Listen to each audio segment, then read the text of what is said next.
നമ്മളുടെ India മഹാരാജ്യത്തെ celebrities എന്ന് പറയുന്നത് വലിയ കോടീശ്വരന്മാരാണ്.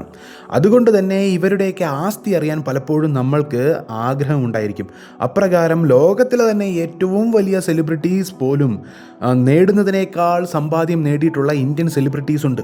അപ്പോൾ അങ്ങനെയുള്ള 10 സെലിബ്രിറ്റീസ്, അതായത് ഇന്ത്യയിൽ ഏറ്റവും കൂടുതൽ സമ്പാദിക്കുന്ന 10 താരങ്ങളെക്കുറിച്ച് നമ്മൾ നോക്കാം.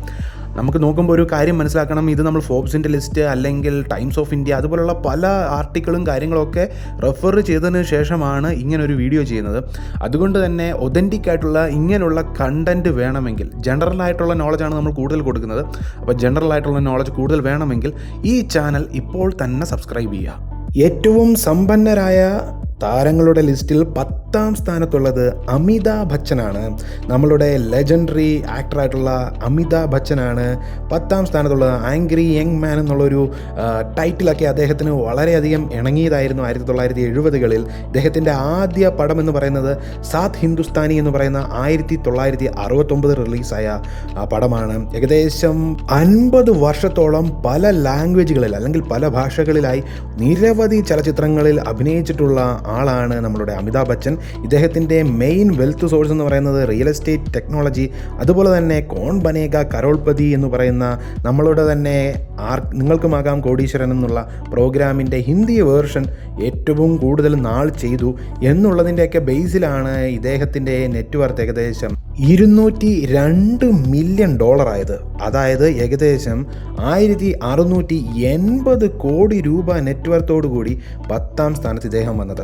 ഇനി 9ാം സ്ഥാനത്തുള്ള ആക്ടർ എന്ന് പറയുന്നത് അല്ലെങ്കിൽ താരമെന്ന് പറയുന്നത് ചിരഞ്ജീവിയാണ്. മെഗാസ്റ്റാർ ചിരഞ്ജീവി, ടോളിവുഡ് നടനായിട്ടുള്ള തെലുങ്ക് സൂപ്പർ സ്റ്റാർ ആയിട്ടുള്ള ചിരഞ്ജീവിയാണ് 9ാം സ്ഥാനത്ത് വരുന്നത്. ഇദ്ദേഹം ഒരു പൊളിറ്റീഷ്യൻ കൂടിയായിരുന്നു.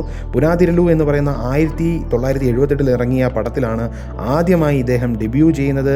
ഇദ്ദേഹത്തിൻ്റെ കൊനിഡേല പ്രൊഡക്ഷൻസ്, അതുപോലെ തന്നെ വലിയ റിയൽ എസ്റ്റേറ്റ് ഇൻവെസ്റ്റ്മെൻറ്റ്, അദ്ദേഹത്തിൻ്റെ സിനിമാ ജീവിതത്തിലെ സമ്പാദ്യം, അങ്ങനെയൊക്കെ പലതരത്തിൽ സമ്പാദിച്ചതിലൂടെ ഇദ്ദേഹത്തിൻ്റെ നെറ്റ്വർത്ത് എന്ന് പറയുന്നത് $210 മില്യൺ ആണ്, അല്ലെങ്കിൽ 1750 കോടി രൂപയാണ്.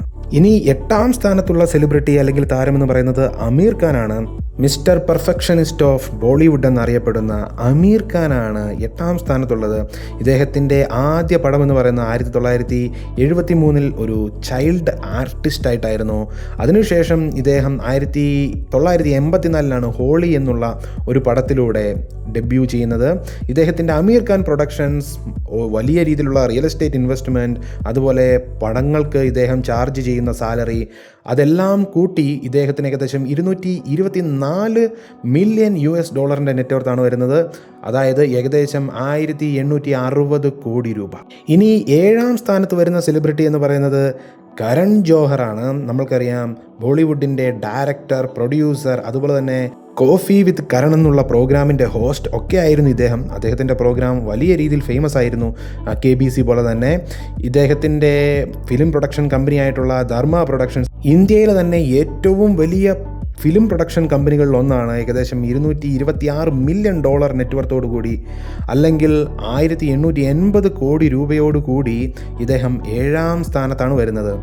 ഇനി 6ാം സ്ഥാനത്തുള്ള സെലിബ്രിറ്റി എന്ന് പറയുന്നത് ബോളിവുഡിൻ്റെ കില്ലാടി എന്നറിയപ്പെടുന്ന അക്ഷയ് കുമാറാണ്. 1991 സൗഗാത്ത് എന്നുള്ള പടത്തിലൂടെയാണ് ഇദ്ദേഹം ആദ്യമായി ഡെബ്യൂ ചെയ്യുന്നത്. ഇദ്ദേഹത്തിൻ്റെ പടത്തിന് വാങ്ങുന്ന സാലറി, അതുപോലെ തന്നെ ഇദ്ദേഹത്തിൻ്റെ പ്രൊഡക്ഷൻ ഹൗസ്, അങ്ങനെയൊക്കെ പല രീതിയിൽ ഇദ്ദേഹത്തിന് ബ്രാൻഡ് എൻഡോഴ്സ്മെൻറ്റ് എന്നുള്ളതൊക്കെ കൂട്ടിച്ചേർത്ത് ഇദ്ദേഹത്തിൻ്റെ നെറ്റ്വർത്ത് എന്ന് പറയുന്നത് ഏകദേശം $301 മില്യൺ അല്ലെങ്കിൽ 2500 കോടി ഇന്ത്യൻ റുപ്പീസാണ് ഇദ്ദേഹത്തിൻ്റെ നെറ്റ്വർത്ത് എന്ന് പറയുന്നത്. ഇനി 5ാം സ്ഥാനത്തുള്ള ഇന്ത്യൻ താരം അല്ലെങ്കിൽ സെലിബ്രിറ്റി എന്ന് പറയുന്നതും ഒരു ബോളിവുഡ് നടൻ തന്നെയാണ്. കഹോന പ്യാർ ഹേ എന്നുള്ള പടത്തിലൂടെ 2000 ഇൻട്രൊഡ്യൂസ് ആയിട്ടുള്ള നമ്മളുടെ ഹൃത്തിക് റോഷനാണ് ഈ ഒരു താരമെന്ന് പറയുന്നത്.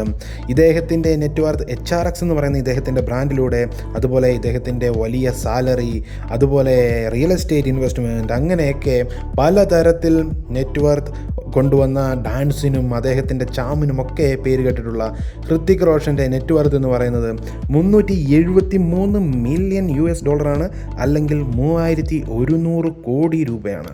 ഇനി 4-ാം സ്ഥാനത്തുള്ള ഇന്ത്യൻ സെലിബ്രിറ്റി എന്ന് പറയുന്നത് ബോളിവുഡിൻ്റെ ഭായിജാൻ ആയിട്ടുള്ള BV ഹോത്തോ എയ്സി എന്നുള്ള പടത്തിലൂടെ ഇൻട്രൊഡ്യൂസ് ആയത്. അതായത് 1988 ആ പടത്തിലൂടെ ഇൻട്രൊഡ്യൂസ് ആകുന്ന സൽമാൻ ഖാനാണ്. സൽമാൻ ഖാൻ ഫിലിംസ്, അതുപോലെ തന്നെ ബിഗ് ബോസിൻ്റെ ഹോസ്റ്റിംഗ്, വലിയ രീതിയിലുള്ള സാലറി, അതുപോലെ ഫാം ഹൗസ്, റിയൽ എസ്റ്റേറ്റ് ഇൻവെസ്റ്റ്മെൻറ്റുകൾ, അങ്ങനെ പലതരത്തിൽ സമ്പാദിച്ചതിലൂടെ ഏകദേശം $373 മില്യൺ, അല്ലെങ്കിൽ ഏകദേശം 3100 കോടി രൂപ തന്നെയാണ് സൽമാൻ ഖാൻ്റെയും നെറ്റ് വർത്ത് എന്ന് പറയുന്നത്. ഇനി 3-ാം സ്ഥാനത്തുള്ള നടൻ എന്ന് പറയുന്നത് ഒരു ടോളിവുഡ് ലെജൻഡ് തന്നെയായിട്ടുള്ള നാഗാർജുനയാണ്. ഇത് 2-ാം തവണയാണ് ഒരു തെലുങ്ക് നടൻ ഈ ലിസ്റ്റിൽ കയറിപ്പറ്റുന്നത്. 1967 ബാലതാരമായാണ് ഇദ്ദേഹം ആരംഭിക്കുന്നത്. പിന്നീട് വിക്രം എന്നുള്ള പടത്തിലാണ് ഇൻട്രൊഡ്യൂസ് ആകുന്നത് 1986. ഇദ്ദേഹത്തിൻ്റെ അന്നപൂർണ സ്റ്റുഡിയോസ്, അതുപോലെ തന്നെ വലിയ രീതിയിലുള്ള real estate investment, Telugu Bigg Boss host ചെയ്യുക, അതുപോലെ വലിയ രീതിയിലുള്ള സാലറി, ഇതിലെല്ലാം കൂടി ഏകദേശം $410 മില്യൺ, അല്ലെങ്കിൽ ഏകദേശം 3500 കോടി രൂപയാണ് ഇദ്ദേഹത്തിൻ്റെ നെറ്റ് വർത്ത് എന്ന് പറയുന്നത്. ഇനി 2-ാം സ്ഥാനത്തുള്ള സെലിബ്രിറ്റി എന്ന് പറയുന്നത് ഈ ലിസ്റ്റിലെ ഒരേ ഒരു വുമണാണ്, അല്ലെങ്കിൽ ഒരേ ഒരു സ്ത്രീ ആയിട്ടുള്ള ജൂഹി ചൗളയാണ്. ആക്ട്രസ് ആയിട്ടുള്ള, ബോളിവുഡ് ആക്ട്രസ് ആയിട്ടുള്ള ജൂഹി ചൗളയാണ് ഈ ലിസ്റ്റിൽ 2-ാം സ്ഥാനത്തുള്ളത്. 1986 സുൽത്താനത്ത് എന്ന് പറയുന്ന സിനിമയിലൂടെയാണ് ഇദ്ദേഹം, അല്ലെങ്കിൽ ജൂഹി ചൗള എന്ന് പറയുന്നത് ആദ്യമായി ഇൻട്രൊഡ്യൂസ് ആകുന്നത്. മലയാളത്തിൽ അടക്കം സിനിമ ചെയ്തിട്ടുണ്ട്, മോഹൻലാലിനും മമ്മൂട്ടിക്കും ഒപ്പം ഹരികൃഷ്ണൻസ് എന്നുള്ള പേരിൽ. അപ്പോൾ നമ്മൾക്ക് അറിയാം ജൂഹി ചൗളയെ. KKRലൂടെയാണ് ജൂഹി ചൗളയുടെ സിംഹഭാഗം നെറ്റ് വർത്തും അല്ലെങ്കിൽ സമ്പാദ്യവും വരുന്നത്. നമ്മൾക്കറിയാം കൊൽക്കത്ത നൈറ്റ് റൈഡേഴ്സ് എന്ന് പറയുന്ന ഒരു ക്രിക്കറ്റ് ടീമുണ്ട് IPLൽ. അതിൻ്റെ ഓഹരി വിഹിതം കൊണ്ടാണ് ജൂഹി ചൗളയ്ക്ക് ഇത്രയധികം നെറ്റ് വർത്ത് ഉണ്ടായത്. ഏകദേശം $938 മില്യൺ ആണ് ജൂഹി ചൗളയുടെ നെറ്റ് വർത്ത്, അല്ലെങ്കിൽ 7790 കോടി രൂപയാണ് ജൂഹി ചൗളയുടെ നെറ്റ് വർത്ത് എന്ന് പറയുന്നത്. ഇനി 1-ാം സ്ഥാനത്തുള്ള നടൻ എന്ന് പറയുന്നത് ദ ബാദ്ഷാ ഓഫ് ബോളിവുഡ്, അല്ലെങ്കിൽ ദ കിങ് ഓഫ് ബോളിവുഡ് എന്നറിയപ്പെടുന്ന നമ്മളുടെ ഷാറൂഖ് ഖാനാണ് 1-ാം സ്ഥാനത്തുള്ളത്. ഒരു ടെലിവിഷൻ സീരീസ് ആയിട്ടുള്ള 1989 റിലീസായ ഫൗജി എന്നുള്ള ആ ഒരു സീരീസിലൂടെയാണ് ആദ്യമായി നമ്മളുടെ ഷാറൂഖ് ഖാൻ ഇൻട്രൊഡ്യൂസ് ആകുന്നത്. പിന്നീട് ദിവാന എന്നുള്ള പടത്തിലൂടെ 1992 ഡെബ്യൂ ചെയ്യുന്നത് സിനിമയിൽ. ഇദ്ദേഹത്തിൻ്റെ നെറ്റ് വർത്തിൻ്റെ ഭൂരിഭാഗവും, സമ്പാദ്യത്തിൻ്റെ ഭൂരിഭാഗവും വരുന്നത് KKRൻ്റെ ഓണർഷിപ്പിൽ നിന്ന് തന്നെയാണ്. ജൂഹി ചൗളയുടെ കാര്യം പറഞ്ഞതുപോലെ ജൂഹി ചൗളയുടെ ബിസിനസ് പാർട്ട്ണറും കൂടിയാണ് ഷാറൂഖ് ഖാൻ എന്ന് പറയുന്നത്. കൊൽക്കത്ത നൈറ്റ് റൈഡേഴ്സ് എന്ന് പറയുന്ന IPL ടീമിൻ്റെ ഫ്രഞ്ചൈസിയുടെ ഭൂരിഭാഗം ഷെയറും ഇദ്ദേഹത്തിൻ്റെ പക്കലാണുള്ളത്. അതുപോലെ തന്നെ ഇദ്ദേഹത്തിൻ്റെ പ്രൊഡക്ഷൻ ഹൗസായിട്ടുള്ള റെഡ് ചില്ലീസ് എൻ്റർടൈൻമെൻറ്റും വലിയ രീതിയിലുള്ള നെറ്റ് വർത്ത് ഇദ്ദേഹത്തിന് കൊണ്ടുതരുന്നു. VFX, അതുപോലെ തന്നെ ഫിലിം പ്രൊഡക്ഷൻ, അങ്ങനെയുള്ള പല കാര്യങ്ങളിലൂടെ.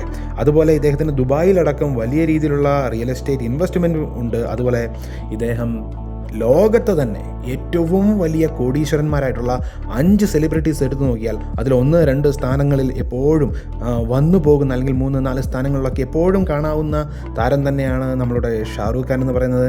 ഇദ്ദേഹത്തിൻ്റെ നെറ്റ് വർത്ത് എന്ന് പറയുന്നത് $1.5 ബില്യൺ ആണ്, അല്ലെങ്കിൽ 1504 മില്യൺ, ഏകദേശം ഇന്ത്യൻ റുപ്പീസിൽ 12490 കോടി രൂപയാണ് ഷാറൂഖ് ഖാൻ്റെ നെറ്റ് വർത്ത് എന്ന് പറയുന്നത്.